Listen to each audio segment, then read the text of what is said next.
xa xa chiều nè pra trôi mà cung bạch chiết đi dung xây cả nan nè pra trôi máu mà nước mà rồi nè mình phải có tha dương ách riêng từ đó bật đất ban tầng ọt thế chẳng thôn thiên một đá tu thì sầm khá naในโครงการศึกษาวิปัญหาสังคมศึกษาสายเฉียวคือเมียนเอาไว้มวยได้ทั่วได้ขึ้นการศึกษาสายเฉียวเต้บ่ทั่วขึ้นการศึกษาสายเฉียวเกี่ยวกับโซเฟียกเตะคือสัตว์ยังก็สัตว์ได้แต่สัตว์มีปัญญามันยังจีมันเขาพิสัตว์ได้ยังสัตว์ได้แต่สัตว์มีปัญญาโดยคิดต้องเอาไม่เข้าไอ้เจ้สัตว์ได้สาหายจริงเกนั่นคือมนุษย์ยังไงปัญญาจริงเกสาหายจริงเกคือมนุษย์ยังไงจังหายบ้านเกศึกษาสายเฉียวสมกุมมือที่จำร้านวิดอยสาไอโดยการศึกษาสายเฉียวอุทิศปอลปอดก่อสร้างสมกุมมวยแต่ก็ปีไรปีจันปีไม้สิงตงลูกไม้ก็ปีสตาลินเป็นแต่ปะเลยบดเซ็งขึ้นเนี่ยสมกุมเกเนี่ยแจกดังจานสมกุมยังเนี่ยแจกดังติดสมกุมเกมีปัจจัยจนจานปัจจัยจนประเทศยังมีปัจจัยจนติดปัจจัยจนกัมพูชีมีแต่ผมเปลี่ยนเนี่ยบอสำรับอ้อมมาเรียนผมเปิดไซน์แต่กัมพูชีสอบประมาณจังสำหรับสมาร์กีได้ไม่โดยสตาลินสำรับสหภาพโซเวียตใส่สำเร็จเนี่ยแต่ดาวตุ้ยตัวหนึ่งนโยบายระบอบสตาลินประเทศไหนด้วยគ្នាគេថាបដិវត្ត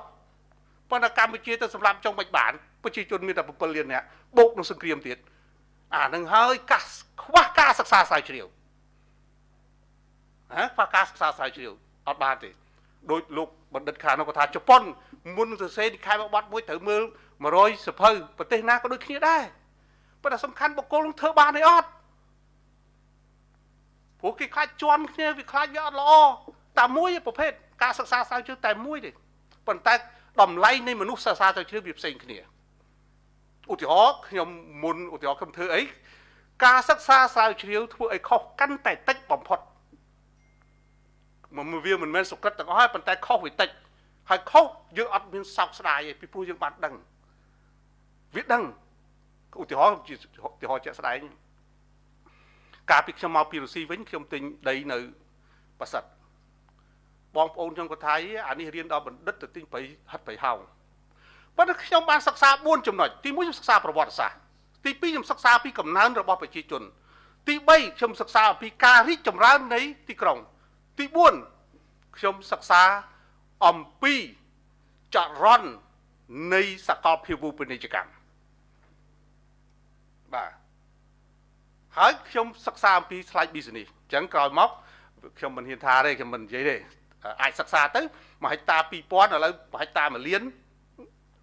20ឆ្នាំលោកឯងយកលុយទៅដាក់ធនាគារក៏អត់បានដែរអានោះគឺកើតមកពីអីកើតមកពីសិក្សា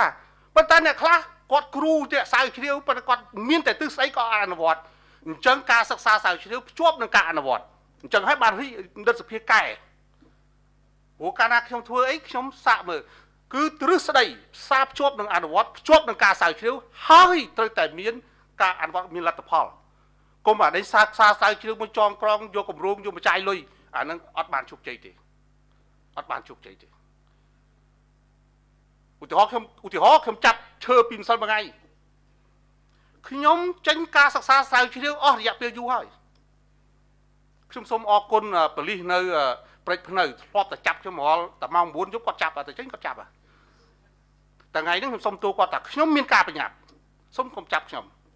ព្រោះចាប់ទៅផ្លុំអស់ពីផ្លុំរកកាតអីអញ្ចឹងណាវាច្រើនពេកទៅវាខុសវាខ្លាចអាចឈើនោះវាចេញតាន់ព្រោះខ្ញុំមុននឹងខ្ញុំចាប់ខ្ញុំបានប្រាប់ថាសេចក្តីអំណត់របស់ខ្ញុំចប់ហើយព្រោះខ្ញុំបានអប់រំ2ឆ្នាំខ្ញុំចាប់អត់បានរត់រួចមួយទេហើយក៏អត់មានផ្ទុះកំភ្លើងមកគ្រាប់ដែរ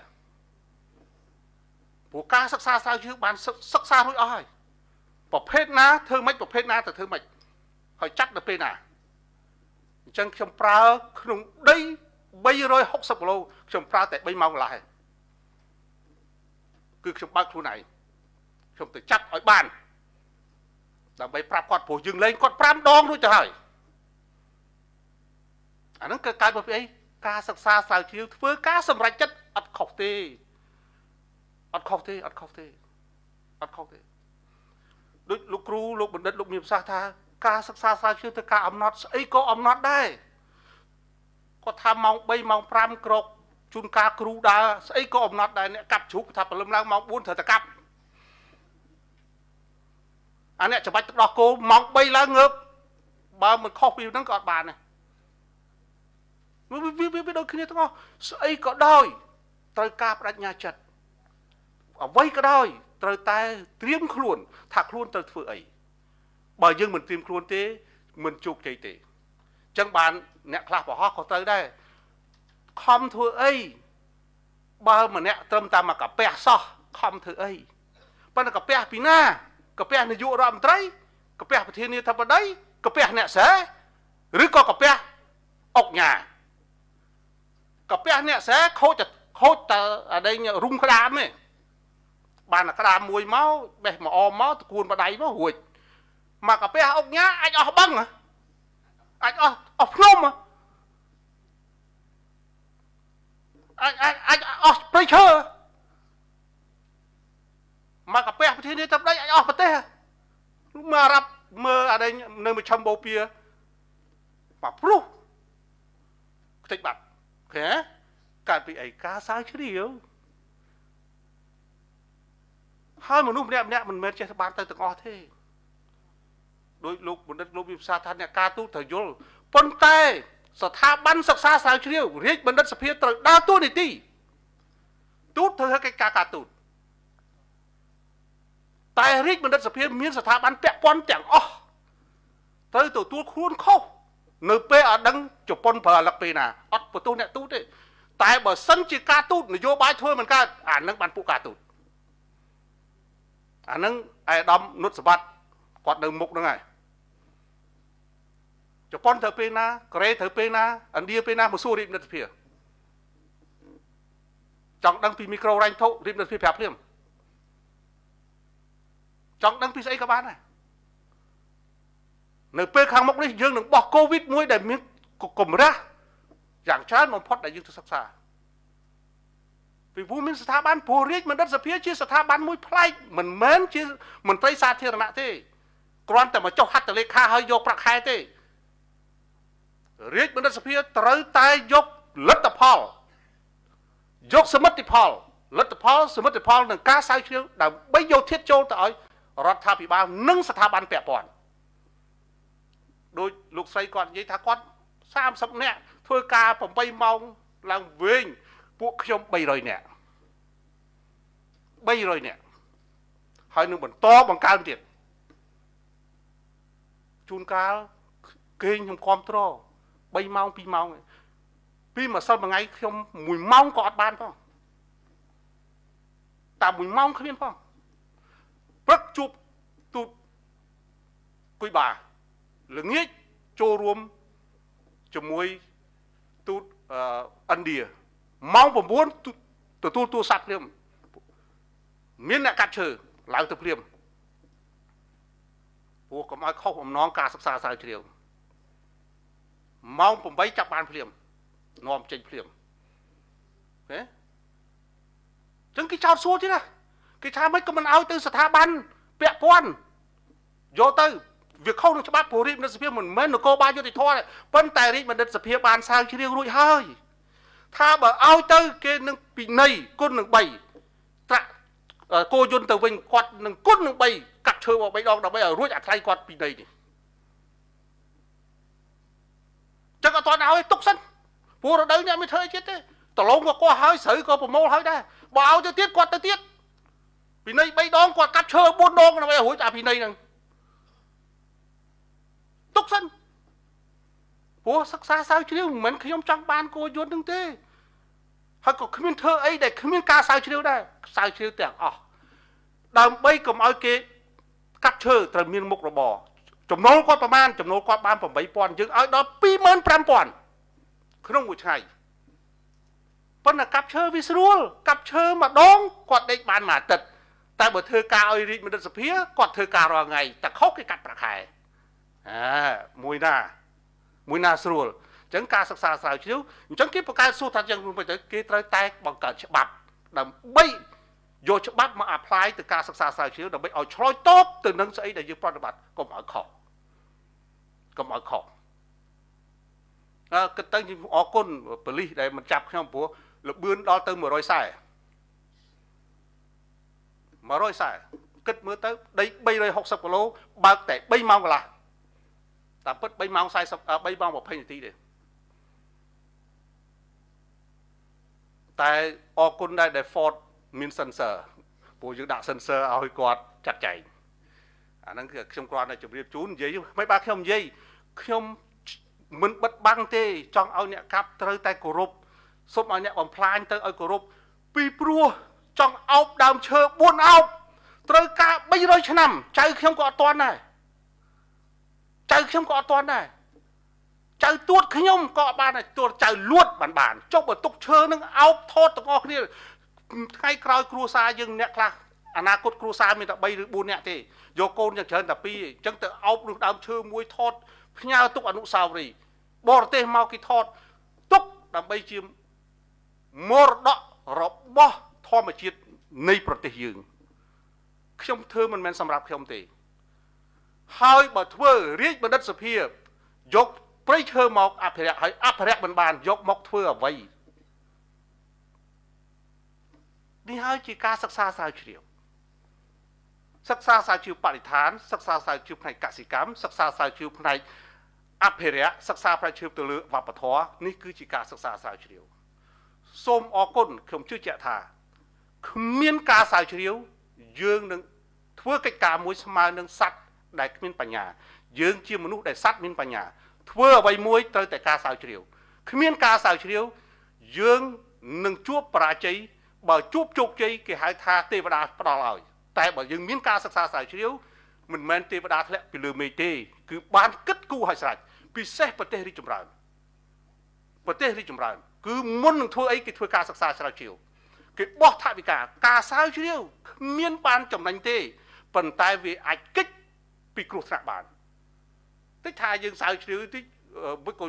ថវិកាច្រើនមែនក្នុងការស្រាវជ្រាវយកលុយទៅណាថាមិនមែនទេបើអ្នកឯងស្រាវជ្រាវអ្នកឯងគេចពីខុសបានតែបើអ្នកឯងស្រាវជ្រាវអ្នកឯងនឹងមានវិបត្តិអញ្ចឹងខ្ញុំជឿជាក់ថាថ្ងៃនេះរាជបណ្ឌិតសភាបានអញ្ជើញវាគ្មិនល្បីដែលមានប្រភពផ្សេងគ្នាមកបង្ហាញអំពីសារៈសំខាន់ស្ដីអំពីការសិក្សាស្រាវជ្រាវហើយខ្ញុំជឿជាក់ថាដើម្បីឲ្យមនុស្សមានឧបនិស្ស័យការស្រាវជ្រាវសូមបណ្ដុះបណ្ដាលបរិញ្ញាបត្រឬ Master សូមមេត្តាកុំប្រឡងចេញ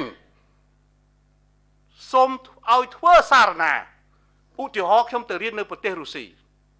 បរិញ្ញាបត្រក៏ខ្ញុំសរសេរសារណា Master ក៏ខ្ញុំសរសេរសារណាបណ្ឌិតខ្ញុំសរសេរនិក្ខេបបទដោយអាដាមបណ្ឌិតបេងសុជាតិខេមរោគាត់មានប្រសាសន៍ហើយរៀនពីតូចវាធំរៀនធំវាតូចកាលណារៀនកាន់ទៅបណ្ឌិតវាកាន់ទៅស្ដួចចឹងហើយគេធ្វើអីធ្វើពីរ៉ាមីតមូលដ្ឋានគ្រឹះនៅបរិញ្ញាបត្រតែបើសិនជាបរិញ្ញាបត្រយើងមិនបានសិក្សាស្រាវជ្រាវយើងនឹងប្រឡងចេញវាជាកំហុសវាបានបរិមាណនៃចំនួនប៉ុន្តែវាខ្វះឧបនិស្ស័យការស្រាវជ្រាវកាលណាយើងស្រាវជ្រាវយើងត្រូវការអីយើងត្រូវការអានអញ្ចឹងលោកគ្រូអ្នកគ្រូទៅបរទេសពិសេសទៅអឺរ៉ុបឡើងលើអទេសភ្លើងឡើងលើឡានសុទ្ធតែអ្នកអានសភៅព្រោះគេចប់ដោយការស្រាវជ្រាវណាគេអានសភៅទាំងអស់ខ្ញុំពីដើមទៅខ្ញុំទៅដល់ឃើញគេអានខ្មាស់គេប៉ុន្តែដើម្បីកុំឲ្យខ្មាស់គេទិញសភៅដែរបើអត់អានទេធ្វើបើកគេដែររីហោប៉ុន្តែយូរទៅធ្លាប់ឥឡូវនេះដោយសារបញ្ហាភ្នែកប៉ុន្តែក៏ត្រូវតែអានដែរអានដើរតួនាទីសំខាន់បើគ្មានការអានអត់អាចស្រាវជ្រាវបានទេខ្ញុំគ្រាន់តែផ្ដល់គំនិតប៉ុណ្ណឹងហើយខ្ញុំសង្ឃឹមជឿជាក់ថាទៅថ្ងៃអនាគតខាងមុខនេះហើយខ្ញុំបានតាំងចិត្តហើយថារាជបណ្ឌិតសភាគ្មាននិស្សិតបញ្ញវន្តណាម្នាក់ដែលបញ្ចប់ដោយការប្រឡងចេញដាច់ខាតខ្ញុំបានប្រាប់ឲ្យស្រេចហើយគ្មានគណៈកម្មការណាមួយដែលខុសជំនាញមកធ្វើគណៈកម្មការទេ ខ្ញុំដឹងពេលខ្ញុំមកកាន់រាជមន្ត្រីសភានោះមាននិស្សិតរាប់រយអ្នករត់ចេញពួកដឹងស្គាល់អំពីចរិតរបស់ខ្ញុំថាគឺខ្ញុំធ្វើបើខ្ញុំធ្វើមិនកើតខ្ញុំដើរចេញព្រោះខ្ញុំបានសន្យាជាមួយនាយករដ្ឋមន្ត្រីរួចទៅហើយពេលដែលខ្ញុំទៅយកត្រាតំណែងមិនមែនជាលៀបសការៈទេតំណែងគឺយកមកធ្វើបើធ្វើមិនកើតខ្ញុំដើរចេញភ្លាមនេះជាចរិតហើយខ្ញុំថាចាំមើលបើខ្ញុំធ្វើមិនកើតគឺខ្ញុំដើរចេញភ្លាមប៉ុន្តែក្នុងរយៈពេល3ឆ្នាំនេះយើងបានធ្វើច្រើនណាស់សម្រាប់សង្គមហើយនៅពេលខាងមុខនេះអាចថ្ងៃនេះខ្ញុំអាចជម្រាបជូនអាចតាមព័ត៌មានយើងនឹងបង្ហាញនារីខ្មែរធ្វើឈីសនឹងធ្វើមហូបចេញពីទឹកដោះគោហើយក៏យើងបង្ហាញអំពីសាច់ជៀមដែលយើងបរាជ័យដាក់នៅឧស្សាហថាតើយើងធ្វើសាច់ជៀមបានប្រមាណមុខអាចចូលមករួមទទួលទាននៅរាជមន្ត្រីសភាកម្ពុជានៅពេលខាងមុខអាហ្នឹងហើយគឺការរបកកំហើញការសិក្សាស្រាវជ្រាវលទ្ធផលកែច្នៃនឹងដែលជាហើយសួរថាយកទៅធ្វើ business ទេអត់ទេបើពេញចិត្តអាចយករូបមន្តនឹងទៅធ្វើបើកបេះដូងឈប់ទៅបិទបេះដូងដូចលោកស្រីបណ្ឌិតលោកមានប្រសាសន៍ថាសូមបើកបេះដូងបើកបេះដូងតាមកលៈទេសៈណាមិនបើកបេះដូងសេចក្តីស្នេហាទេណាបើកបេះដូងសេចក្តីស្នេហាខ្ញុំចូលទៅដែរចេះសូមអរគុណហើយសូមនិយាយវិជាទម្លាប់អាក្រក់របស់ខ្ញុំនិយាយឮហើយខ្ញុំសន្យាថារាជមន្ត្រីសភាកម្ពុជាគ្មានអ្វីលាក់បាំងទេបើកទាំងអស់ប៉ុន្តែមានទិសដៅដើម្បីផលប្រយោជន៍ប្រទេសជាតិតែបើខុសពីប្រទេសជាតិយើងមិនធ្វើទេទោះអ្នកឲ្យតម្លៃប៉ុណ្ណាក៏ដោយក៏យើងអត់ធ្វើដែរយើងធ្វើដើម្បីប្រទេសមួយនេះហើយបើសិនជាប្រទេសដ៏តូចមួយនេះប្រជាជន15លានអ្នកក្រោយពីការធ្វើដែលរបស់ក្រសួងមហាផ្ទៃបើកសាងប្រទេសនេះមិនរីកចម្រើនចេះតែពីខ្លាចនេះពីខ្លាចនោះអានឹងយើងទទួលស្គាល់ការពិតទៅយើងអត់បានតពូជពីដំណើរដូនតាយើងទេដែលដូនតាយើងធ្វើអង្គរវត្តបានខ្ញុំមិនបារម្ភ 4.0 ឬ 5.0 នេះខ្ញុំសួរបណ្ឌិតកិនភាយ៉ងពៅអ្នកដែលធ្លាប់រៀនជាមួយខ្ញុំបើអ្នកអាចកែច្នៃប្រទេសកម្ពុជាឲ្យទៅជាសួនច្បារសម្រាប់ពិភពលោកអ្នកឯងក៏បារម្ភមិនបាច់ផលិត iPhone នេះមិនបាច់ផលិត Toyota ទេបំលែងផលិតផលកសិកម្មបំរើសេវាកម្មវិស័យទេសចរបំរើផ្នែកទៅលើវិស័យកសិឧស្សាហកម្មខ្ញុំជឿជាក់ថាកម្ពុជានឹងសួនច្បារពិភពលោកពេលគេមកទទួលទាននៅកម្ពុជាគេថាខ្ញុំសប្បាយចិត្តដោយសារកម្ពុជាវាមានបរិស្ថានល្អគេអាចអោបនារីម្នាក់មកអោបដើមឈើ3អោប4អោបគេមោទនភាពណាស់ថាទំហំចិត្តអូនវាដូចប៉ុណ្ដើមឈើហ្នឹងបើបងឯងអោបជុំអោបសក្តិចិត្តរបស់អូនជុំហើយអូមានអញ្ចឹងឡើងមកហើយខ្ញុំបាទសូមបិទកម្មវិធី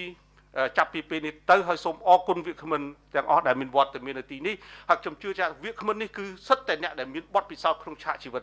ហើយសម្បូរតែអ្នកណាសរសេរនិក្ខេបបទហើយគឺអ្នកអានហើយសូមអរគុណចាសូមគោរពថ្លែងអំណរគុណអាយដាមបណ្ឌិតសភាចា